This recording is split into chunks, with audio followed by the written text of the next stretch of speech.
అందరికీ నమస్కారం. Welcome back to వంశీభావని.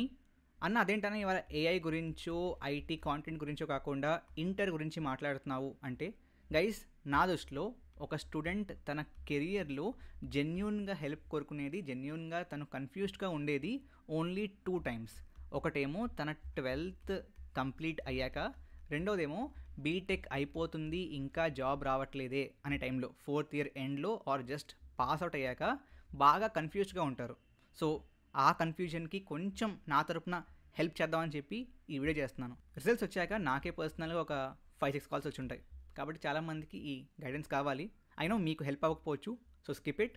కానీ మీ ఫ్యామిలీలో ఎవరైనా సరే ఇలా 12th పాస్ అయిన వాళ్ళు ఉంటే వాళ్ళకి షేర్ చేయండి, హెల్ప్ అవుద్ది. సో ఈ వీడియోలో my primary focus will be for MPC students who are going to take BTech further. Okay, లేదన్నా నాకు బైపీసీ గురించి కూడా కావాలి అంటే చెప్పండి, ఐ మేక్ అ వీడియో. రీసెంట్గానే మా చెల్లి MBBS జాయిన్ అయింది, so I can help you out there as well. Now coming to the MPC students, number 1 guys, మీరు ఏ టైప్ ఆఫ్ కాలేజ్ జాయిన్ అవుదాం అనుకుంటున్నారో ఫిక్స్ అయిపోండి. So mainly I would categorize them into 3 types అనమాట. First ఏమో EAMCET colleges guys. అయినా ఇంకా ఎంసెట్ అవ్వలేదు, సో ఎందుకు ఫిక్స్ అవ్వమంటున్నా చెప్తానండి. రెండోదేమో government colleges, when I say government, mostly IITs, NITs, I'm talking about that. మూడోదేమో deemed colleges, deemed universities, right?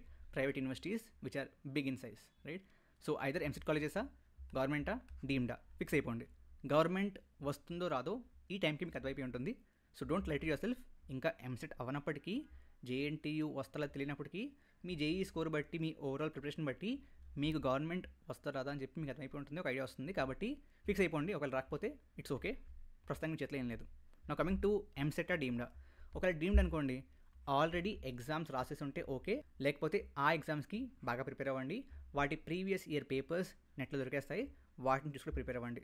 లేదన్నా ఎంసెట్ ద్వారానే అవుదాం అనుకుంటున్నాము అనుకుంటే ఇంకా టైం ఉంది, మీ దగ్గర కొంచెమే ఉంది, బట్ ఎంసెట్కి బాగా ప్రిపేర్ అవ్వండి. ఇఫ్ యూ ఆస్క్ మీ ఈ మూడిట్లో వాట్ ఈస్ బెటర్ అన్నా అని చెప్పి నన్ను అడిగితే ఆబ్వియస్లీ గవర్నమెంట్, బట్ అందరికీ రాదు. కాబట్టి with in EAMCET and deemed నా దృష్టిలో డీమ్డ్ ఈజ్ కొంచెం బెటర్ గైస్. ఎందుకు చెప్తున్నానంటే, చాలా మటుకు ఊర్లో ఉండే ఎంసెట్ కాలేజెస్కి ఈ మధ్యన ప్లేస్మెంట్స్ అస్సలు బాగా రావట్లేదు. ఎలా అయిపోయిందంటే సిచ్యువేషన్, 2 LPA 3 LPA వచ్చినా సరే అది కూడా ఎక్కువ మంది రావట్లేదు, 5-6 మందికి వస్తుంది. వాటికి కూడా పోస్టర్లు వేసుకునేంత తక్కువ ప్లేస్మెంట్స్ వస్తున్నాయి ఎంసెట్ బేస్డ్, అంటే చిన్న కాలేజెస్లో. డీమ్డ్లో ఇట్స్ స్టిల్ బెటర్. మీకు ఒకవేళ ఆ చదువుకునే మైండ్ సెట్ ఉంది అనుకుంటే, కష్టపడే మైండ్ సెట్ ఉంది అనుకుంటే, డీమ్డ్ ద్వారా మీకు ఆపర్చునిటీస్ ఎక్కువ వస్తాయి. సి గైస్, ఒక IIT స్టూడెంట్కి అండ్ ఒక టైర్ 3, అగైన్ ఈ పదం వాడచ్చా వాడకూడదా, it's up to you guys. Again see, tier 3 అంటే ఏం లేదు, చిన్న కాలేజెస్, ఆపర్చునిటీస్ తక్కువ ఉన్న కాలేజెస్. డిఫరెన్స్ ఏంటి వీటిల్లో అంటే, fine on campus definitely placements దీంట్లో బాగుంటాయి, దీంట్లో బాగోవు. ఆన్ క్యాంపస్ కాకుండా ఆఫ్ క్యాంపస్ కూడా చూసుకుంటే ఈ IIT వాళ్ళకి or in fact in most of the deemed కూడా మీకు ఏంటంటే ఎక్స్పోజర్ ఎక్కువ ఉంటుంది. When I say exposure, what does it mean? Simply మీకు ఎక్కువ ఆపర్చునిటీస్ అన్లాక్ అవుతాయి. సి, ఇప్పుడు నేను నా సెకండ్ ఇయర్లో ఉండగా IIT బాంబేలో ఇంటర్న్షిప్ చేయగలిగాను అంటే, ఒక ఈ యంత్ర అని చెప్పి కాంపిటీషన్ ఉంటుంది, దాంట్లో పార్టిసిపేట్ చేయాలి, దాంట్లో ఈ రౌండ్స్ ఉంటాయి, ఇలా చేయాలి చేయాలి చెప్పి నాకు తెలుసు కాబట్టి ఐ పార్టిసిపేటెడ్. ఒకవేళ నాకు తెలియకపోయి ఉంటే I wouldn't have done that, and నాకు చాలా ఆపర్చునిటీస్ అన్లాక్ అయ్యేవి కాదు. సో మీకు స్కిల్ ఉండడం ఒకటి, ఆపర్చునిటీస్ దొరకడం ఒకటి. ఆ ఆపర్చునిటీస్ బయట ఉంటాయి, రైట్? బట్ చాలా మటుకు టైర్ 3 కాలేజ్ స్టూడెంట్స్కి అసలు తెలియవు, రైట్? కాబట్టి ఎక్స్పోజర్ మీకు టైర్ 3 కంటే, అంటే ఎంసెట్ బేస్డ్ చిన్న కాలేజెస్ కంటే డీమ్డ్లో ఎక్కువ ఉంటుంది, but it's up to you. ఫీజులు కూడా దీంట్లో ఎక్కువ ఉంటాయి. So it's up to you. Again EAMCET colleges ద్వారా అసలు మీరు ఏం పేయలేరా అంటే no. If you still studying hard, YouTube ద్వారా, ఆన్లైన్ ద్వారా ఆపర్చునిటీస్ని అన్లాక్ చేసుకుంటే you can still grow. But చెప్తున్నాను ఓవరాల్గా, ఓకే? ఆ తర్వాత ఈ మధ్యన చాలామందికి వస్తున్న కొత్త డౌట్ ఏంటంటే, మనకి ఈ ఎడ్టెక్స్, డిఫరెంట్ ఎడ్టెక్స్ వాళ్ళ సొంత కాలేజెస్ పెట్టేసుకుంటున్నారు, రైట్? అంటే ఒక రకంగా they are not calling it colleges, but 4-year ప్రోగ్రామ్స్ని లాంచ్ చేస్తున్నారు. దాంట్లో ఓన్లీ ఒకటే బ్రాంచ్ ఉంటుంది. సో వాళ్ళు ఏం చెప్తారంటే, మీకు స్కిల్ బేస్డ్ ట్రైనింగ్ ఉంటుంది. సో కంప్లీట్గా అక్కర్లేని సబ్జెక్ట్స్ కాకుండా ఓన్లీ స్కిల్ కావాల్సిందే ఉంటుంది, ఇండస్ట్రీ ఎక్స్పర్ట్స్ నేర్పిస్తారు. ఇవన్నీ జరుగుతున్నాయి. సో ఇవి బెస్టా అన్నా, లేకపోతే నార్మల్ మన రెగ్యులర్ కాలేజెస్ ఇవి బెస్టా అన్నా అంటే, ద మెయిన్ పాయింట్ ఈజ్ వీటిలో ఐడియా బాగుంది, రైట్? బట్ దీంట్లో ఇంకా ఏ కాలేజ్లో కూడా 4 years కంప్లీట్ అవ్వలేదు, అంటే ఒక బ్యాచ్ కూడా బయటకి రాలేదు, రైట్? సో వీళ్ళకి ఇండస్ట్రీలో బయటకు వచ్చాక ఎంతవరకు రెలవెన్సీ ఉంటుందని చెప్పి ఇంకా తెలీదు. So there risk there. Deemed రావట్లేదు ఆర్ మరీ కొంచెం, అంటే దీంట్లో కూడా ఫీజులు తక్కువ ఉండవు బై ద వే, రైట్? కాబట్టి again think about the fees also guys. It's not that కంపల్సరీగా లోన్లు తీసుకుని చదివేసుకోవాలని చెప్పి రూల్ లేదు. కాబట్టి think about the fees also. But when compared with tier 3 మరీ చిన్నవి కంటే ఇవి బెటర్. ఓకే, లెట్స్ సే మీకు ఎంసెట్ ర్యాంకో జేఈ ర్యాంకో బట్టి ఏబిసి అని చెప్పి 3 కాలేజెస్ వస్తున్నాయి. వీటిల్లో ఏది తీసుకోవాలి? అగైన్ చాలా పారామీటర్స్ ఉండొచ్చు, but simple reason and most of the కేసెస్లో పనిచేసే రీజన్ ఏంటి తెలుసా?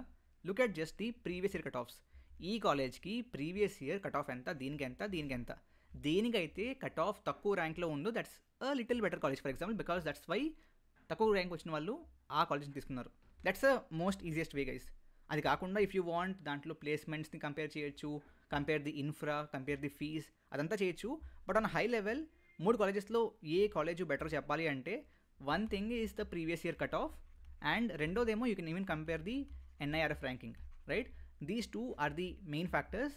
మిగతా factors as I told you, fees and placements చూసుకోవచ్చు. బికాస్ అంటే ఈ ప్లేస్మెంట్స్ కూడా ఏంటంటే ప్రతి ఒక్కరు యాడ్స్ బాగానే వేస్తారు guys, so you cannot completely rely on that. Okay, that's about colleges. Now second main thing it's about branches, right? ఇక్కడ నేను ఒకవేళ డిప్లొమాటిక్ ఆన్సర్ చెప్పాలి అంటే ఆల్ బ్రాంచెస్ ఆర్ గుడ్. ఇంజనీరింగ్లో ఉన్న ఏ బ్రాంచ్ కూడా పనికి రాకుండా ఉండదు. మన లైఫ్లో, డైలీ లైఫ్లో ఆ అన్ని కేటగిరీల్లోని ఇంజనీర్స్ పనిచేస్తున్నారు కాబట్టి we're leading this life, everything is present and ప్రతి ఒక్కరికి ఆప్షన్స్ ఉంటాయి. That's a more diplomatic answer. But coming to situation now, definitely government colleges తప్ప ఈవెన్ డీమ్డ్లో కూడా నాన్ ఐటీ బ్రాంచెస్కి ప్లేస్మెంట్స్ అంతగా ఎక్కువ లేవు. That's a harsh reality. So ఒకవేళ మీకు ఏ బ్రాంచ్ అయినా ఓకే అనుకుంటే I would recommend you taking IT branches. లేదన్నా మాకు చిన్నప్పటి నుంచి ఈసీఈ ఆర్ చిన్నప్పటి నుంచి మెకానికల్ ఆర్ చిన్నప్పటి నుంచి ట్రిపుల్ ఈ తీసుకోవాలని ఉంది అనుకుంటే కొంతమంది ఆల్రెడీ డిసైడ్ అయిపోయి ఉంటారు. మీరు కంటిన్యూ అవ్వండి, తప్పేం లేదు. You can still find opportunities. But ఏదైనా ఓకే అనుకున్నప్పుడు in terms of the placements and opportunities next, even exposure, IT is better. అన్న ఐటీలో ఇప్పుడు రకరకాల బ్రాంచెస్ కదా, సిఎస్సి అంటాడు, ఐటీ అంటాడు, ఐసీటీ అంటాడు. CSE with specialization in data science, specialization in cyber security, specialization in అది ఇది బోల్డ్, రైట్? వీటిల్లో ఏం తీసుకోమంటావు అన్న? ఏదైనా ఒకటే. లెట్ మీ టెల్ యూ ఒక ఓపెన్ సీక్రెట్. ఈ విధంగా సిఎస్సిలోనే డిఫరెంట్ బ్రాంచెస్ తేవడానికి మెయిన్ రీజన్ ఏదో జనాల్ని ఉద్ధరించేద్దాం అనేది కాదు. It's just to increase the seats for a branch. IT బ్రాంచెస్కి సీట్స్ పెంచితే ఎక్కువ మందికి ఐటీ ఇంట్రెస్ట్ ఉంది కాబట్టి, ఎక్కువ మంది కాలేజెస్లో జాయిన్ అవుతారు కాబట్టి, ఫీజులు ఎక్కువ వస్తాయి కాబట్టి, అదనమాట. Okay, so that's the reason people have increase the seats. In fact CSE అన్నా, CSE with so and so specialization in let's say artificial intelligence అన్నా డిఫరెన్స్ పెద్దగా ఏమి ఉండదు. సో ప్రతి బ్రాంచ్లోనూ దిర్ ఆర్ 2 థింగ్స్ అనమాట. One is called elective branch, elective branch, ఇంకొకటేమో core branch. Core అంటే కంపల్సరీ, ఎలెక్టివ్ అంటే చాయిస్ ఉంటాయన్నమాట. మీకు 3-4 చాయిస్లు ఉంటాయి, వాటిలో నుంచి ఒక సబ్జెక్ట్ తీసుకుని చదువుకోవచ్చు. సో వీటిల్లో ఏం చేస్తున్నారంటే నంబర్ ఆఫ్ ఎలెక్టివ్స్ తగ్గించేస్తున్నారు. ఆ ఎలెక్టివ్స్ ఏవైతే ఇదివరకు ఉండేవి, లెట్స్ దీంట్లో ఫర్ ఎగ్జాంపుల్ సిఎస్సి నార్మల్ దాంట్లో 4 ఉన్నాయనుకోండి ఎగ్జాంపుల్గా, దీంట్లో 2 ఉంటాయి ఎలెక్టివ్స్, మిగతా 2 ఏమవుతాయి? కోర్ అయిపోతాయి. సో ఇక్కడ లెట్స్ సే ఆ రెండిట్లో which are becoming core now మీకు ఆప్షన్ ఉండేది, either you can take cryptography or you can take ethical hacking for example, right? ఇక్కడ ఆ చాయిస్ ఉండదు. Let's say you are taking CSE with specialization in cyber security తీసుకుంటున్నారు, right? So instead of the elective you will be taken a core with ethical hacking, అదనమాట. So ఓవరాల్గా మీకు ఏ branch తీసుకున్న సిఎస్సిలో పెద్దగా డిఫరెన్స్ రాదు. అండ్ ఇంకొకటి చాలామంది పేరెంట్స్ ఎస్పెషల్లీ ఫీల్ అవుతుంది ఏంటి అంటే బయట ఏఐ బూమింగ్ కాబట్టి సిఎస్సి విత్ స్పెషలైజేషన్ ఏఐ తీసుకోవాలి, లేకపోతే అసలు ఏమవుతుంది అనుకుంటారు. బట్ ఆ బ్రాంచ్ తీసుకున్నా ఏమీ అవ్వదు. ఓకే, అగైన్ గైస్ ఈ వీడియో మీతో పాటు మీ పేరెంట్స్కి చూపించండి, డెఫినెట్లీ ఒక ఐడియా వస్తుంది కూడా, right? Irrespective of whether you're taking CSE with specialization in so and so or normal CSE or IT or ICT, పెద్దగా 4 years అయిపోయాక డిఫరెన్స్ ఏమీ రాదు. None of you will become AI engineers. ఒకవేళ మీరు ఈ డ్రీమ్లో ఉంటే ఫర్గెట్ అబౌట్ ఇట్. ఇన్ఫ్యాక్ట్ మన కాలేజెస్లో మోస్ట్ ఆఫ్ ది పీపుల్ అసలు ఏఐ అంటే తెలీదు. దెల్ బి బుక్స్ ఆల్రెడీ, వాటిని చెప్పేస్తా చూసి. So you will be a fresher only మీరు ఏ బ్రాంచ్ తీసుకున్నా, right? It's just that IT side ప్రస్తుతానికి ప్లేస్మెంట్స్ కంపారిటివ్గా ఎక్కువ ఉన్నాయి. That is the only plus point. Okay, that's about మీకు బ్రాంచెస్. ఆ తర్వాత నెక్స్ట్ మీకు 5 star ఇంపార్టెన్స్ ఇచ్చి చెప్పే పాయింట్ ఏంటి అంటే అడ్మిషన్స్ టైం ఏదైతే ఉందో, కాలేజ్ అడ్మిషన్స్ టైం చాలా చాలా చాలా చాలా క్రూషియల్ అండి. చాలా చాలా ఇంపార్టెంట్. ఓకే. ఈ టైంలో కొంచెం జాగ్రత్తగా ఉండండి. ఆబ్వియస్లీ మీకు చదువుకోవడానికి పెద్ద ఏముండదు కంటెంట్. సో మీరు టైం పాస్ చేయండి కాదనట్లేదు.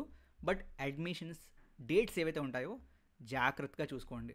ఏ డేట్న మీరు అప్లై చేయాలి, ఏ డేట్న మీకు రిజల్ట్ వస్తుంది, ఏ డేట్న చాయిస్లు పెట్టుకోవాలి, ఏ డేట్న లాక్ చేసుకోవాలి, ఏ డేట్న మీరు ఫీజు కట్టాలి. ఈ డేట్స్ అన్నీ క్రూషియల్, చాలా చాలా important. I know many people ప్రతి సంవత్సరం కూడా అన్న ఈ డేట్కి ఇది చేయడం మిస్ చేశాను, ఇప్పుడు ఎలా? ద ఆన్సర్ ఈజ్ మన చేతుల్లో ఏముండదు. రిక్వెస్ట్ చేయొచ్చు బట్ మోస్ట్లీ వర్కౌట్ అవ్వదు. అనవసరంగా ఒక ఇయర్ వేస్ట్ అయ్యే ఆ పాయింట్ వరకు వెళ్ళకండి. ఓకే. అడ్మిషన్స్ డేట్స్ ఏవైతే ఉన్నాయో జాగ్రత్తగా ఫాలో అప్ అవుతుండండి. రిజల్ట్స్ వచ్చాయా లేదా, అలాట్మెంట్స్ జరిగాయా జరగలేదా, లాకింగ్ డేట్ ఏంటి, ఈ విషయంలో మాత్రం అస్సలు లేజీగా బిహేవ్ చేయకండి, ఎందుకంటే చాలా చాలా crucial. Okay. These are the main points guys, right? So మీకు ఏ టైప్ ఆఫ్ కాలేజెస్, ఏ branch, and important point about admissions. And coming to అన్న, ఇప్పుడు హాలిడేస్ ఉన్నాయి కదా, మాకు చదువుకోమంటావా, ఏమైనా కోడింగ్ స్టార్ట్ చేయమంటావా అంటే పెద్దగా అక్కర్లేదు గైస్. ఇంట్రెస్ట్ ఉంది, ఇంకా ఆపుకోలేకపోతున్నా, చదువుకోవాలనుకుంటే చదువుకోండి. Start with probably C language or Python language, right? మన ఛానల్ కూడా ఉన్నాయి, that's something you can start with. But compulsory కాదు, కాలేజ్లో జాయిన్ అయ్యి కూడా స్టార్ట్ చేయొచ్చు. ఇప్పుడు కూర్చొని చదివేసుకుంటేనే మీకు జాబ్ వచ్చేస్తాను ఏం లేదు. Okay. So yeah, that's more about it. ఇంకా డౌట్స్ ఉంటే కమెంట్స్లో పెట్టండి, నాకు తెలిసి చెప్తాను ఆర్ తెలుసుకుని చెప్తాను if possible. Okay, great. Thank you very much. జై హింద్, జై భారత్.